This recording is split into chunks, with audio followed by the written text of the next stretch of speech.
Welcome back, guys. Today we are going to be installing a Racingline oil cooler. Just jump right into it on the MK8 GTI. So we're going to be installing the Racingline oil cooler on the MK8 GTI, our 40th anniversary. I needed an oil change, and it was an excuse to go ahead and buy it. So biggest advantage to this is obviously cooling down your oil. Well, Austin, it's wintertime. Your oil's not going to get that hot. You're correct. You don't want to overcool your oil. That is why this has a thermostat. A thermostatic little actuator inside of the unit itself. That way it only opens when your oil temp reaches a certain temperature. And that keeps you from overcooling and not actually getting up to operating temperature. So I'm going to go grab it, we'll break it down, and see what all we need to do to get this in the car. Also, little hint, you are going to have to pull the bumper. Just FYI. So if that's not something you want to do, if you don't feel comfortable with it, you want to get somebody to do it for you, or that's a make or break deal, you are going to have to pull the bumper. Not that hard. I'll walk you through it. Super easy, just a little time consuming, and lots of T25s. And now you can see this is everything that's going to come in your box. You're going to have brackets. You're going to have your oil filter itself. This guy's really cool. It's a cartridge. You turn it to the right to loosen the actual oil filter retainer or the cap. And then it's got the exact foot-pounds of torque you're going to torque this thing down to. And then the filter is replaceable. It is also reusable. You can wash it. Or more so just clean it out with air, I believe is what they recommend. You've got the oil cooler itself along with your sandwich plate. This is going to be how you supply oil to your oil cooler. And then this also has the thermostat unit inside of it, which will control whether it opens or closes based on oil temperature. It also has rubber isolators on the studs that actually mount to the bracket that is going to mount to your car. That way it's not sitting there vibrating around, causing it to make itself loose, and it'll protect the unit, it'll protect the bracket, and it will protect it from just falling apart. First thing you're going to have to do, reach down and pop your hood. This car does not yet have a hood strut on it, so it's got a hood strut. It doesn't have the hydraulic hood strut, so I'm going to have to set you down, get this popped up, and we can start pulling everything apart.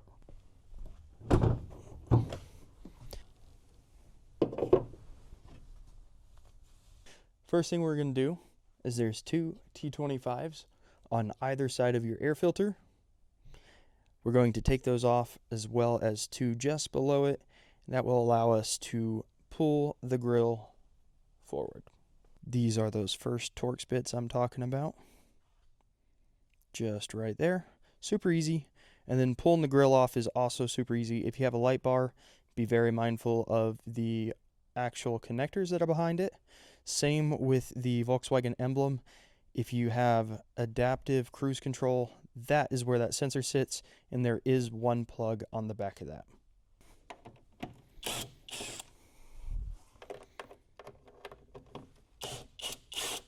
We are going to have to remove our engine cover to access our oil filter.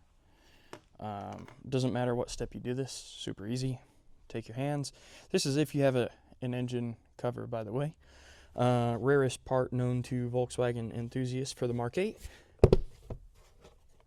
If you got the recall, then you will have this. If you did not, then you likely won't, because these were catching on fire, which is why they recalled them in the first place, and then they just took forever to get them out. Don't lose this if you want it. If not, trash it. This is going to feel like it's breaking, and it might break a clip or two. I think I broke one last time I took it off. That is totally okay. There's tons of them. It'll all snap back in. Just don't jerk it off. Be firm with it. I said don't jerk it off. Be firm with it, and just pull from the bottom and from the top as best as you can, and just work your way down it. Don't fight it. But like I said, be firm with it, and it will slowly pop out. Now that we got that guy popped off, what I'm going to do is actually show you what I'm talking about with those sensors. You can see that first one, the bigger one right there. That's going to be your adaptive cruise control. Then you have one right there, if you'll focus, and one right there, and those are for your lights. Those are just going to be your LED light bar. If you have it, if you have an S, you are not going to have these. I believe this is an SE and Autobahn, as well as the Golf R option only. So if you don't have it, you don't have to worry about it. It's pretty simple. What we're going to do now, take those guys out, move this out of the way, and there will be a couple of tabs, and I believe T25s underneath this as well. We'll remove those and jump into the wheel wells before going underneath the car.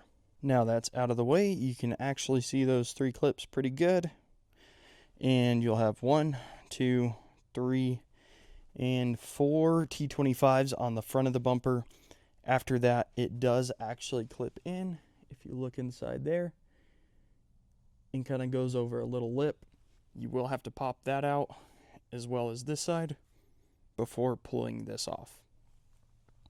Also, if you guys didn't watch the last video, S2K is obviously having a little bit of a problem. Go check that one out if you haven't already. Kind of get up to date with what's going on here, because this is its own mess. Now we are actually done with the hardware removal on the front of the car.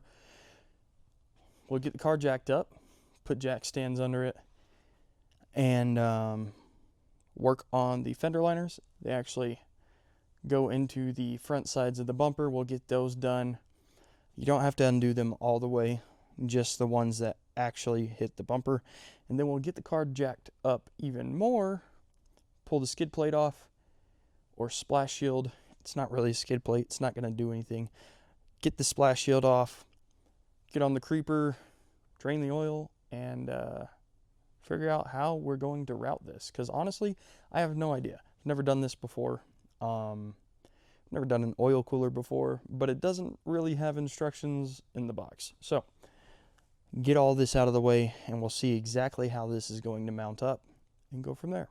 You can actually do this part without putting the car or getting up underneath the car and taking the wheels off. You will have to turn the wheels while the car is up in the air just to access some T25s. You've got one at the very bottom there. You've got another one here, another one there, and I believe one more right at the crease. And after that, you can jump to underneath the car, disconnect the splash shield, and just pull this guy off. It's really not bad. It's pretty easy. It's been about the same since the Mark 6s. It's just tedious and time consuming, that's all. So I just did the math, pulled out all of the Torx bits. You have 6, 6, 12, plus 11, 23. There's 23 Torx bits you're going to be removing from the wheel well and the actual splash shield before you can pull that guy off. Not bad. Don't lose them. Try not to lose them. You're going to lose them anyways. Just how it works. These guys will fall out eventually. So we got those taken out. We can go ahead, pop the front bumper off, and be super careful, because we are going to have a couple more connectors to disconnect before we can actually pull this all the way off. If you guys have one, a pick makes super simple work of these clips I was talking about earlier that actually hold the bumper on. It'll help you pick out your tabs and get that bumper off as soon as you can. If you have two hands to help you, Absolutely recommend it. 10 out of 10. Great time. If you don't, you can do this by yourself. Like I said, just be super careful.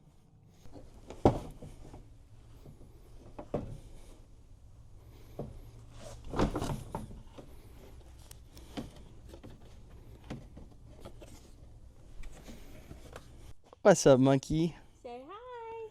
Hi. Can you say hi? Dada. Say hi, YouTube. Here, talking to the mic. Say hi, YouTube.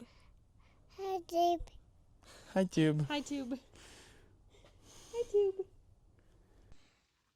So, what I've been working on, it's now snowing outside. We have got our oil cooler all set up. And take a look at this. You may or may not have the exact same setup. It kind of depends. This was originally made for the Mark 7 with the fittings pointing up. We can't mount it that way on the Mark 8 unless we get rid of this plastic shroud, which goes all the way up and down. What'd you grab? A pen. What are you gonna do with it? Yep, that's the car. Is that my headlight? Yes, ma'am. So we're not going to get rid of that. We are going to route it underneath. That way we can still keep all our factory shrouding. And then we've been drilling out the holes for the bracket itself. That way it's got something to mount to. I will say, be super patient when you're drilling those holes. Don't force it. Don't go too fast. You will burn through bits. Just take your time with it. Try and take some breaks in between. Keep your bits cool, otherwise you will destroy them. So we just finished drilling out those holes and clean it up a little bit. And we can go ahead. Paisley, you gonna help? You gonna help me?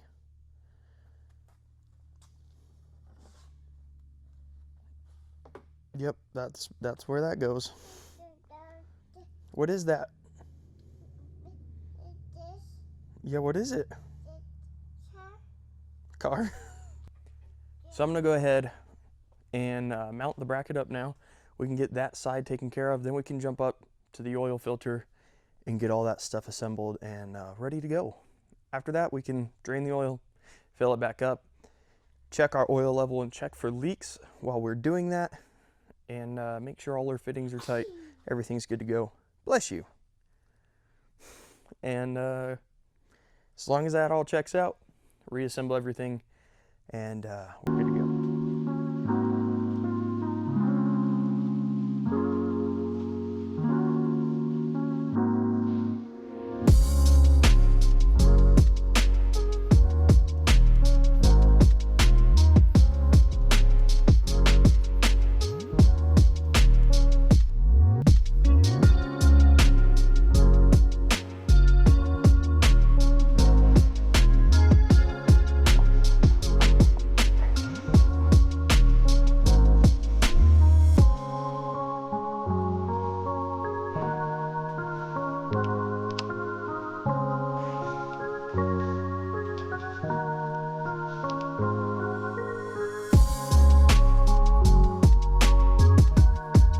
So I actually found it easiest if you take it off the bracket first, attach the AN lines, and then swing it up into place. That worked out best for me.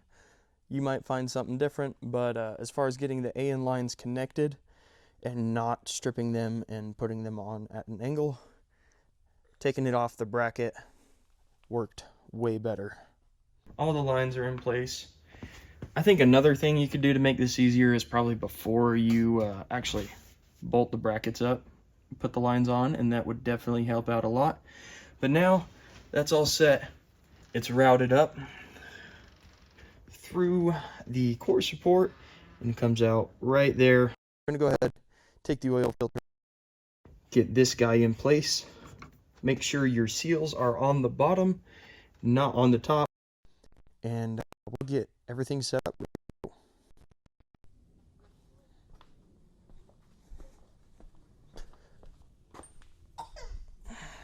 Grab our socket for our oil filter.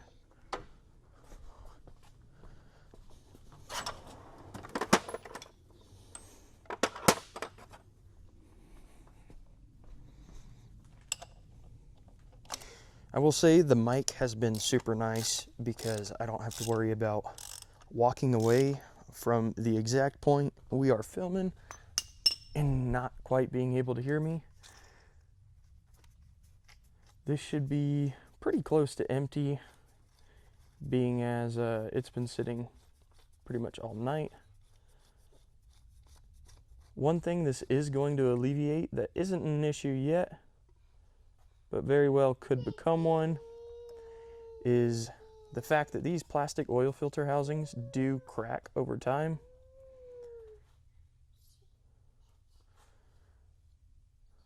Just take that, put that guy in there, set this off to the side. Now it is totally up to you if you want to get rid of the plastic filter housing. They do make replacements for it. They make metal replacements for it.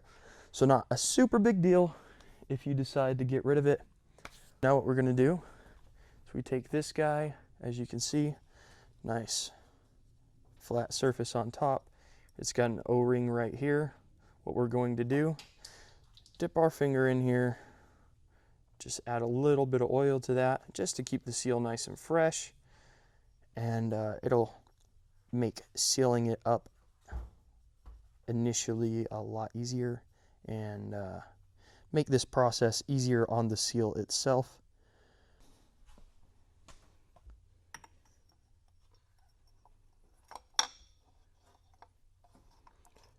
That guy just threads right in to your factory unit.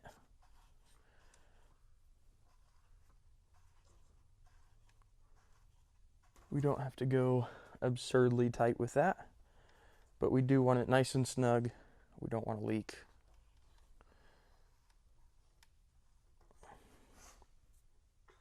So I'm gonna have to get a socket, finish that off, and then that guy should be good to go. Now that we got that guy into place, we'll work on moving the sandwich plate up. And there are 2 seals on the bottom of it. Make sure they do not fall out. They are prone to wanting to come out of the sandwich plate. Just like that. Fell right out as I was touching it. So we'll get these guys lubed up as well. And then we will wedge them in between and get that all set up. Got it all routed up. As you can see, it's not touching the alternator. It is a pretty close fit to your oil pressure sensor, that little sending unit there. But overall, nice fit. It is really tight. Just be patient with it. This guy, there's an O-ring that sits inside this unit, the sandwich plate. It will not thread in until it is pushed past that O-ring.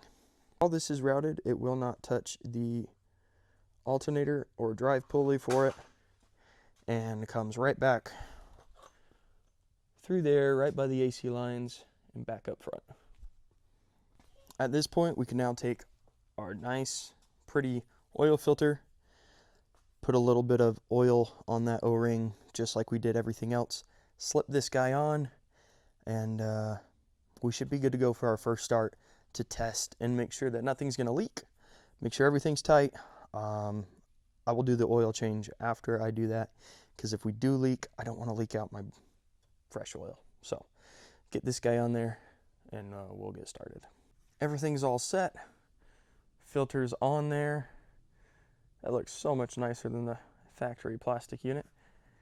All our lines, everything is connected. Now we can jump into the car and see if we can get it to hopefully not leak. Big thing here while we're doing this, if at any time your oil pressure light comes on, immediately shut the car off. You don't want to damage the car. It is normal for it to be on for the first second while the car is running, and then after startup it should immediately go away as it gets oil pressure. So if that does not happen, shut down your vehicle, go around, check everything, make sure you're good. So we should get a couple errors. Our front bumper is not on, so those will all be normal.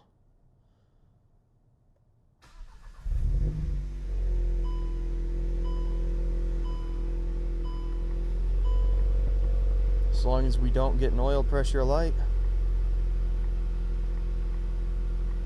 should be good to go. Okay, we're all set here. We don't seem to be leaking anything, at least not yet. Everything looks good. All our fittings look nice and tight. Nothing down here yet. So I would say that's a success. We can go ahead, wrap everything up, and put it back together. Now we're just letting everything warm up, making sure that once that thermostat opens up that we are good to go, not leaking. Everything else is good. Brand new oil. So now it's just a waiting game. Wait till she gets hot. Alright, so the intercooler. So the oil cooler has now been installed. I've been running with it for a couple of days, and it's been going pretty good. I've noticed a pretty drastic change in my oil temps. Not just like 5 degrees, but overall it's like a 20-degree Fahrenheit to 25-degree Fahrenheit difference. So usually when I'm running the car back and forth between freeway and city, I see an average of 217 to 220 degree oil temperatures, and now we're sitting at a 186 to 190, which is pretty good. That's a really big difference, and it probably just got a lot brighter because we got snow last night and I just cleared the windshield. But the difference overall is extremely noticeable. That, and you also get a little bit more oil capacity. So now instead of 5.7 quarts, we are a solid 6 quarts. We have a 33% of a quart more in our oil capacity. And then our temps are just really good. They also come down quite quickly as opposed to heat soaking. So that is nice. When they do get up there, I haven't seen them above 202 yet, 204 when I'm getting on it. But that's just doing a pull. That's not running it consistently like Spirited driving through the canyon or taking it out to the track. Obviously, you're going to see much harsher conditions. And why did you take your boot off, lady? Paisley and I are just going for a drive. Yeah, baby? I can fix it when we stop. Just hold on to it. But I would say overall it's doing its job, and it's doing it phenomenally. And then the bonus with this as well is you do get a reusable oil filter. It didn't say how many times you could reuse it, but you have the ability to take it out and physically clean it instead of just tossing it and throwing a new one in, which you still can do. But it gives you options, and I think that's the coolest part. So overall install, I would say a solid 2 out of 5. Not very hard. Is time consuming. Drilling holes through that metal bash bar, that beam, that's a little bit of a pain in the butt. Have some nice drill bits and have some patience, you will get it done. Otherwise, pretty straightforward. Not too bad. So if you guys have liked this video, go ahead, drop a like for me, drop a comment. If you didn't like this video, by all means tell me why. I'm sure you will anyways. I'm Austin, this is Octane Media, and I'll catch you next time. Peace.